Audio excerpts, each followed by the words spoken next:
Bendice a nuestro hermano John y a esta iglesia que estaba presente, Señor, a través de esta aplicación, Señor, en la cual también te adoramos, Señor, en espíritu y en verdad. En el nombre de tu Hijo Jesucristo, amén.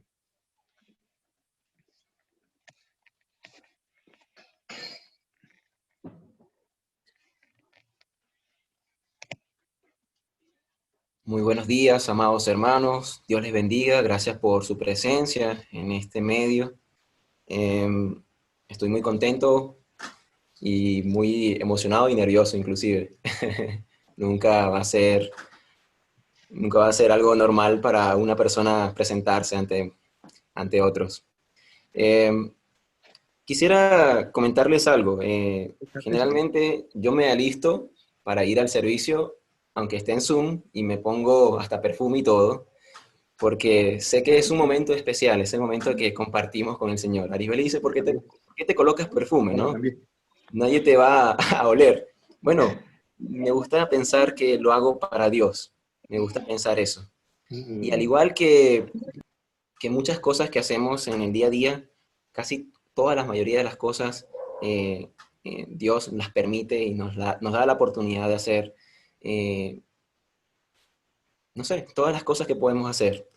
Lo que quiero decir con esto es que si están acá es por decisión, y al ser cristianos tomaron esa decisión porque quisieron. Nadie les colocó una pistola y están acá también por decisión. Los felicito, los animo a que puedan seguir. Esta mañana tengo un mensaje que nació a través de una conversación que tuve con un hermano y me hizo clic. Así que voy a compartir pantalla y voy a hacer una presentación. Creo que ahora lo estamos viendo. Sí, ahora estamos viendo. Y he titulado este mensaje como La hora del Señor. Y yo quiero que ahora, en este momento, sí es posible que tengas muchas cosas en tu mente, es posible que tal vez estés distraído o distraída, tengas algo, un agente de distracción al frente o algo. Yo te pido que te concentres porque la palabra de Dios hace un efecto poderoso en el ser humano cuando ponemos atención y cuando hacemos que esas palabras lleguen a nuestro corazón. Así que la hora del Señor. Y con esto quiero decirte que Dios todo lo hizo hermoso en su tiempo y ha puesto eternidad en el corazón de ellos, está hablando de los hombres, sin que alcance el hombre a entender la obra que ha hecho Dios desde el principio hasta el fin. Esto lo ha hecho Dios y la vida, como Dios la diseñó, es un tiempo para crecer, para vivir por la fe, disfrutar de la creación que Él hizo y prepararse para vivir con Él. Así la diseñó Dios. El plan de Dios para la humanidad está escrito en su palabra y nos brinda guía, significado, contexto a esta vida que tenemos. Y también respondes algunas preguntas y entre ellas escogí tres importantes. ¿De dónde vengo? ¿Por qué estoy aquí? ¿Qué sucede después de morir? Quizá la mayoría de los que están presentes acá sepan la respuesta de estas preguntas y hay otra parte que quizás no tienen ni idea. Responderemos poco a poco las preguntas. ¿De dónde vengo? Tengo un versículo acá que me impactó mucho. Dice Jeremías 1:5. Antes que yo te formara en el seno materno, te conocí, dice Dios. Y antes que nacieras, te consagré. Te puse por profeta a las naciones. Y aún más poderoso. Tú creaste mis entrañas, me formaste en el vientre de mi madre. Te alabo porque soy una creación admirable. Tus obras son maravillosas y esto lo sé muy bien. Mis huesos no te fueron desconocidos cuando en lo más recóndito era yo formado, cuando en lo más profundo de la tierra era yo entretejido. Tus ojos vieron mi cuerpo en gestación. Todo estaba ya escrito en tu libro. Todos mis días se estaban diseñando, aunque no existía uno solo de ellos. Salmo 139, 13 al 16. La segunda pregunta, o vamos a decir en cuanto a esto, la respuesta, ¿cuál sería? ¿De dónde vengo? Vienes de la mente de Dios. Dios estuvo allí, ya sabía qué hacer contigo y lo que hizo fue darnos un cuerpo y una vida. De allí vienes, de la mente de Dios. ¿Por qué estoy aquí? Dios nos conoció antes de nacer y nos dio una vida y nos escribió una historia. Pero nosotros no lo conocemos a Él.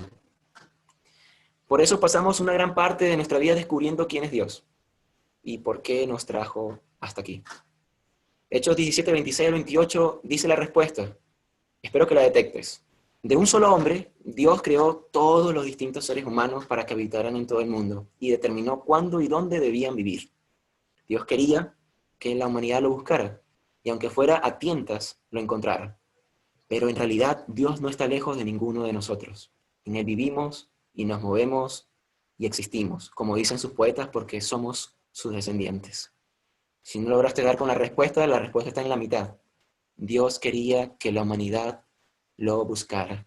¿Por qué estás aquí? Porque Dios quiere que lo busques. ¿Qué sucede después de morir? Cuando morimos, nuestra alma se separa del cuerpo. Y entonces el cuerpo, según Eclesiastés 12:7, dice, volverá entonces el polvo a la tierra como antes fue, y el espíritu volverá a Dios, que es quien lo dio. El alma se establece en una sala de espera dividida en dos secciones, y esa sala de espera se llama Hades, hasta la segunda venida de nuestro Señor Jesucristo. Ese tema no lo vamos a explicar en esta mañana, pero puedes investigarlo y está en Lucas 16. Ahí te dejo la cita. Las decisiones que tomemos hoy en día nos determinan si pasaremos eternidad en cualquiera de estos sitios. Debemos creer en Jesucristo, arrepentirnos de nuestros pecados, ser bautizados en el nombre de Él y recibir el don del Espíritu Santo. También tenemos que guardar sus mandamientos durante el resto de 2 meses, no. De 1 año, no. De nuestra vida. Y arrepentirnos cuando cometemos nuestros errores. Ni la resurrección ni la salvación de nuestros pecados tendrían sentido ni fueran posibles si Jesucristo no hubiera muerto en la cruz. Él sufrió la muerte por nuestra maldad, para que los que hemos obedecido el Evangelio, cuando oremos pidiendo perdón y tratemos de cambiar, seamos limpios. También Él murió en una cruz y resucitó de entre los muertos, llamándose así primogénito de entre los muertos. Y me llamó mucho la atención de esa palabra, porque yo dije, pero ya va, Jesús no es el primero en resucitar.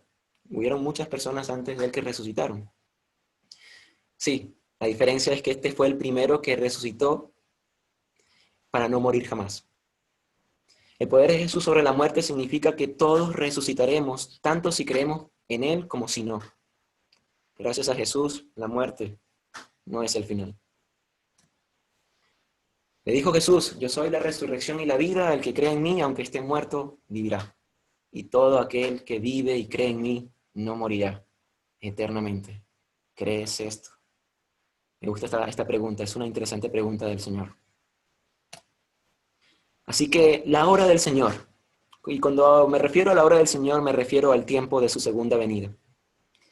Y este título, como les dije al principio, nació de una conversación que tuve con el hermano Darío. Estábamos hablando de cómo este tema de la cuarentena, del encierro, nos forzó a poder estar activos en estos medios como las videoconferencias, las redes sociales. Y como en cierta manera, no es que somos expertos, pero nos hemos puesto un poquito duchos en el asunto. Y después sentenciamos, no sé si fue una conclusión del hermano o mía, en que esto formaba parte del propósito de Dios. Y como a mí no me gusta mucho darle profundidad a las cosas, yo me quedé pensando quizás un momento, quizás el hermano pensó que yo estaba viendo el infinito, pero yo estaba pensando, si esto forma parte de un propósito de Dios, entonces, ¿el propósito de Dios cuál sería? A veces me pongo a pensar que predicando de una persona a una persona, no llegamos humanamente a alcanzar sino hasta quizás, no sé, 300, 500, 1000 personas. Pero a través de estos medios podemos alcanzar a mucha gente. Y podemos subir un video y ese mensaje estará disponible para todas partes del mundo. Lo que me hace pensar en lo siguiente. Y será predicado este evangelio del reino en todo el mundo para testimonio a todas las naciones. Y entonces vendrá el fin. En esa profundidad de pensamiento, me puse a pensar y se lo comenté a mi esposa también. Es posible que el fin esté muy cerca. Quizás no va a ser mañana, Quizás no va a ser en una semana, quizás no va a ser en un año, pero está mucho más cerca que antes. Y si esto forma parte de un propósito de Dios, el poder expresarnos a través de estos medios de alcance masivo, no es para tal vez por allí publicar un meme o publicar un video chistoso. Creo que lo que Dios está forzándonos a hacer, o lo que Dios está tratando de hacer, es adelantar el tiempo de la venida de nuestro Señor Jesucristo. Y esto es un poquito impactante, emocionante, y da un poquito de miedo también, porque si el Señor llegara a venir, eh, ¿cómo estaría nuestra condición delante de Él?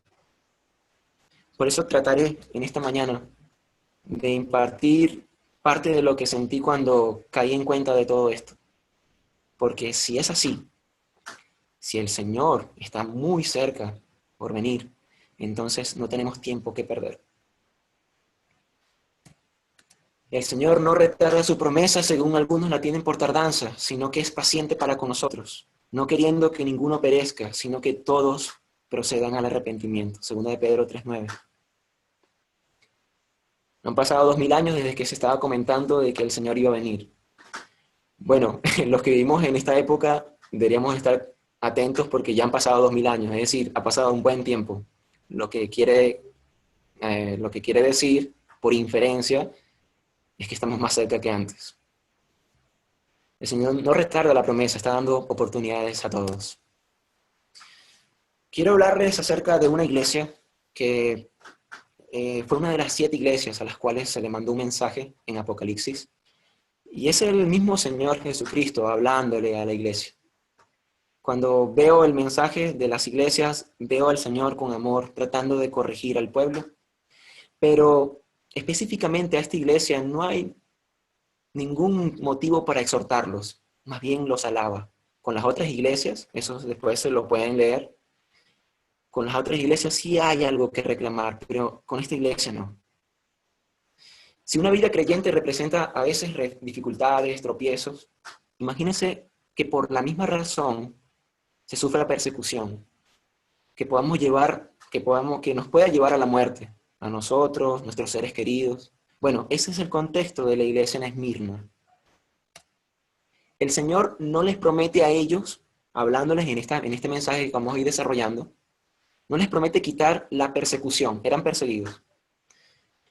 Tampoco les promete mejorar su condición de bajos recursos económicos, no les promete eso. Solo los anima a no desmayar y a no rendirse. Apocalipsis 2, 8 al 11 dice, y escribe el ángel de la iglesia en Esmirna, el primero y el postrero, el que estuvo muerto y vivió, dice esto. El Señor mismo, yo conozco tus obras y tu tribulación y tu pobreza, pero tú eres rico.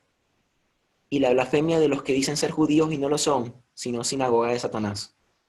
No temas en nada lo que vas a padecer. He aquí el diablo echará a algunos de vosotros en la cárcel para que seáis probados y tendréis tribulación por 10 días.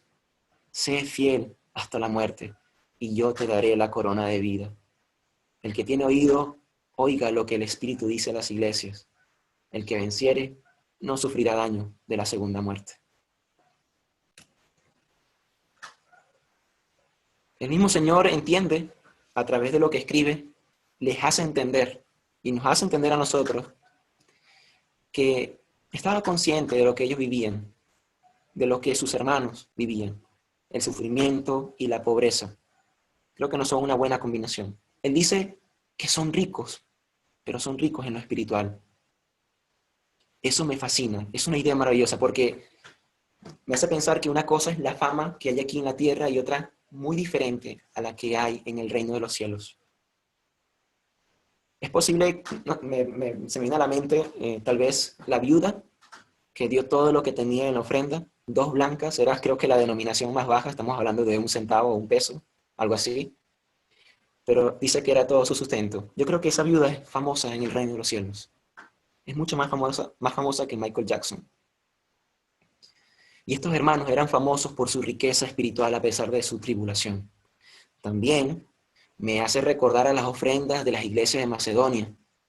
En 2 de Corintios 8:2 dice que en grande prueba de tribulación, la misma tribulación tal vez, sentían presión. Dice, tribulación viene de una palabra griega que dice presión o algo que presiona. La abundancia de su gozo y su profunda pobreza abundaron en riquezas de su generosidad. Tremendo. Cuando hablaba de que habían judíos que eran considerados sinagoga de Satanás, me hace pensar que los judíos estaban acá como pueblo escogido para servir a Dios y estaban haciendo todo lo contrario. Los judíos que entorpecían la vida de los creyentes decían serlo, pero sus acciones lo convertían en hijos y servidores del diablo. ¿No han escuchado ese dicho que dice que si lo que piensas, lo que dices y lo que haces están en armonía, allí estará la coherencia, la felicidad? Bueno, ellos decían una cosa, hacían otra y pensaban otra. Porque no que la palabra de Dios haya fallado, porque no todos los que descienden de Israel son israelitas. Jesús les profetiza en el versículo 10 y les dice, y no con las mejores noticias, no tiene buenas noticias para esta gente que realmente era rico o eran ricos espiritualmente. Dios no promete ni riquezas ni felicidad en este mundo. Y quiero que sepas algo, esto te va a ayudar mucho, como me ha ayudado, entender y aceptar que la vida cristiana no es solamente tener riquezas o que Dios prometa riquezas y felicidad hará que esa vida trascienda. Los creyentes que estamos siempre en la palabra, siempre esperamos que Dios nos permita que nos vaya bien en esta vida. Tal vez los hermanos de Esmirna esperaban lo mismo, esperaban que la tribulación cesara. Sin embargo, con este mensaje del Señor que les habla, confirmaron que eso no pasaría. Ahí se prueba realmente un verdadero creyente, un verdadero cristiano, solamente en momentos así. En Nahum 1:7 dice: el Señor es bueno, un refugio seguro cuando llegan dificultades. Él está cerca de los que confían en Él. Es una promesa de Dios. Jesús les dice que el diablo los echará a la cárcel para que sean probados. De hecho, pasó. Fueron encarcelados. Durante estos 10 periodos de gobierno romano, que posiblemente sea lo que dice Jesús, que es un símbolo, ¿no? Que serían encarcelados por 10 días. Posiblemente estaba hablando de 10 periodos de gobierno romano, en donde estos nombres ya de por sí ya causan miedo. Y creo que no tenemos ni idea lo que pudieron sentir y vivir estos hermanos en Esmirna y el resto de los hermanos que fueron perseguidos. Había desesperanza, se reunían en cuevas. Quizás tenías que ver a alguien que querías morir, a tu esposa ser ultrajada, a tu hija. Era algo aterrador. Muchos de ellos eran muertos empalados, eran colocados como linternas, prendidos fuegos para alumbrar las calles.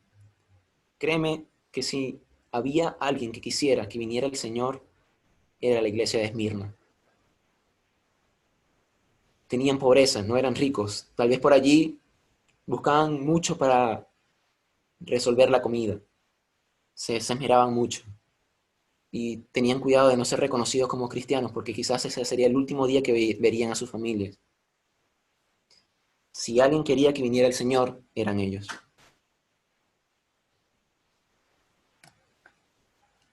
La muerte sería lo peor que pasarían, el final de la historia, el final del camino. El Señor les dice: sé fiel hasta la muerte y yo te daré la corona de vida. Si me pongo a parafrasear lo que el Señor diría, sería algo así: amigo mío, llegará un momento en que no puedas tener más opción que morir. Yo te pido y te animo a que seas fiel hasta el final. En Salmos 34:19 dice que los justos tienen muchas angustias, pero que el Señor lo librará de todas ellas. No se imagina cuánto Dios quiere darnos la corona de vida. No se imaginan cuánto. Y por ello hizo su parte al enviar a Jesucristo. Nuestra parte del trato es recibirlo. obedecerlo, serle fiel hasta el fin, siguiendo el ejemplo de estos hermanos. Pues el Señor mismo descenderá del cielo. Primero, los creyentes que hayan muerto se levantarán de sus tumbas, y luego junto con ellos nosotros los que aún seguimos vivos sobre la tierra, seremos arrebatados con el Señor en el aire. Entonces estaremos con el Señor para siempre. Es una promesa y es lo que va a ocurrir. Primera de Tesalonicenses 4:17. Estos son parte de los episodios cuando el Señor Jesucristo venga por segunda vez. Si viene por segunda vez ahora, no tendremos que morir, seremos transformados. Pero si llegamos a morir, resucitaremos de nuestras tumbas. Y también veremos resucitar a los hermanos de Esmirna. Me gustó mucho esta frase de Dwight Moody. Dice, aquel que ha nacido una vez tiene que morir dos veces. Aquel que ha nacido dos veces solo debe morir una vez. Y quizá ni siquiera tenga que morir una vez. Puedes tomar una captura, pues esto es un acertijo. Seguramente.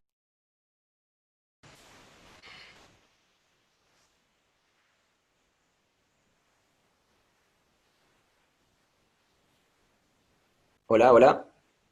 ¿Se escucha ahora? Sí. Sí. Creo que estuve hablando como 15 minutos solo. ¿No? No. Bien. Un poquito. Perfecto. Gracias. Voy a compartir pantalla nuevamente. Tengo problemas en la conexión, les pido disculpas. Creo que quedamos acá. Si Cristian me puede hacer con la señal una mano. Sí, quedamos acá. Había comentado que esto era como una especie de acertijo. Aquel que ha nacido una vez tiene que morir dos veces. Aquel que ha nacido dos veces solo debe morir una vez. Y quizá ni siquiera tenga que morir una vez. Antes de esto, de la siguiente diapositiva, quiero comentarte que voy a presentarte un video. Mi intención con este video es que tengas una pequeña idea de cómo sería el encuentro con un ser querido después de tener mucho tiempo sin verlo. Algo así como lo que esperamos nosotros los cristianos si vemos a alguien que queremos fallecer. Un padre, una madre, un hijo, una esposa, un esposo. Y cómo Dios a través de Jesucristo nos da la oportunidad de tener esperanza para poder volver a verlo. Y si tuviéramos que asemejar algo de ese tipo de sentimiento, sería esto.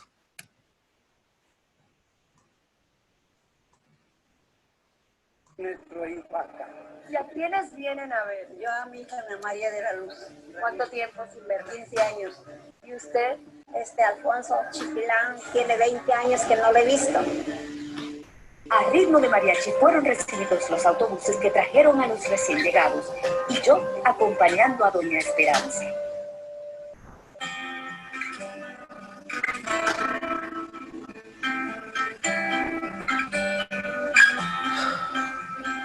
Las imágenes de estos reencuentros dicen más que 1000 palabras.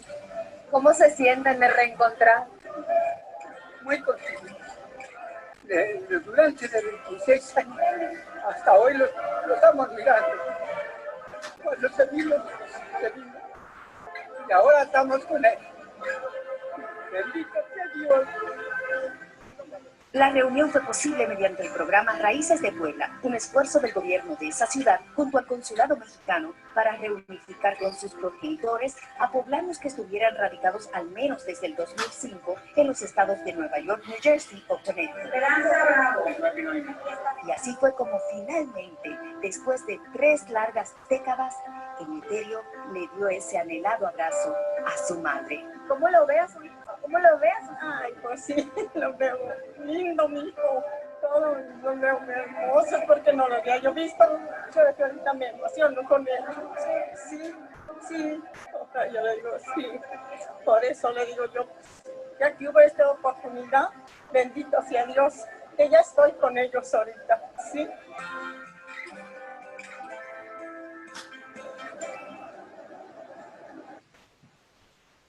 Metro Ihuaca.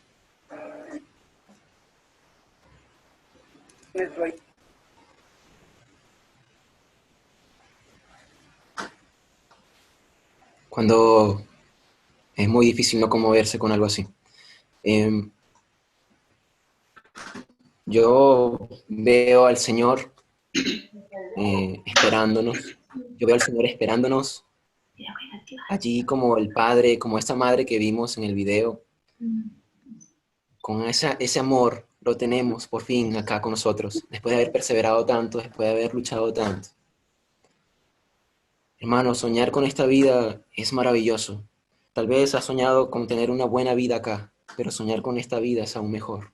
En una relación común y corriente con cualquier persona, a nosotros se nos diría que somos interesados si nos acercáramos solo cuando estuviéramos en problemas, buscando la ayuda de alguien, ¿no?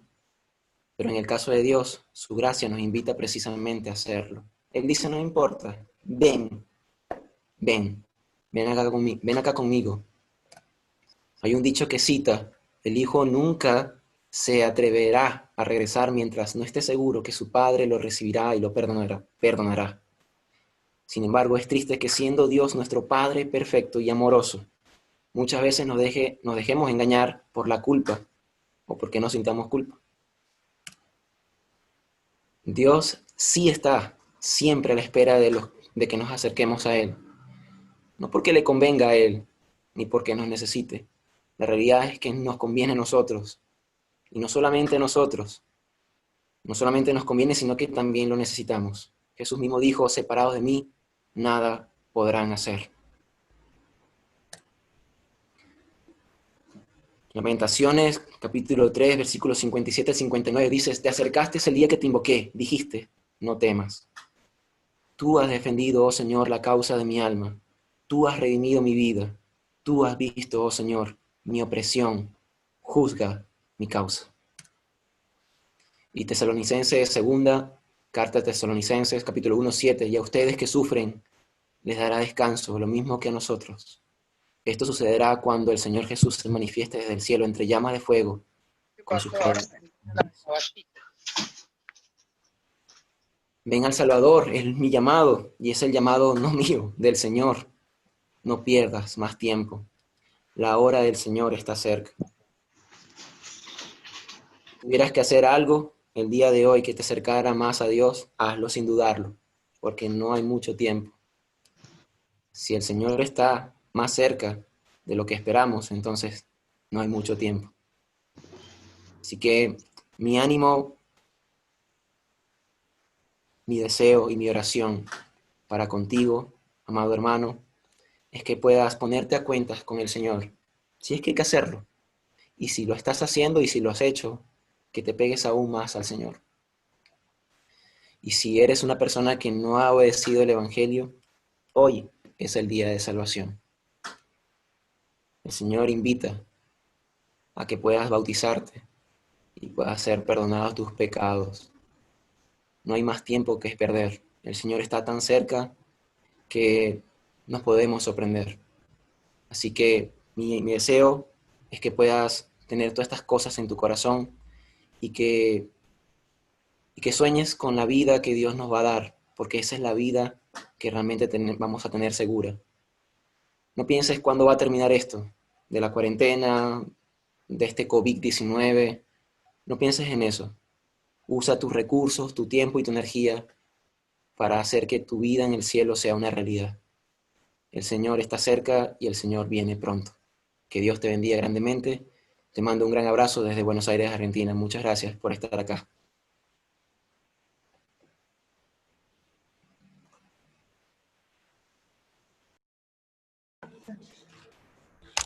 Muchas gracias, hermano John, por este lindo mensaje. Realmente nos da mucho ánimo pensar en que Dios nos ama y nos ama tanto que entregó a su Hijo Jesús por todos nosotros y que así mismo vendrá por todos en el momento, bueno, que Él tenga previsto hacerlo.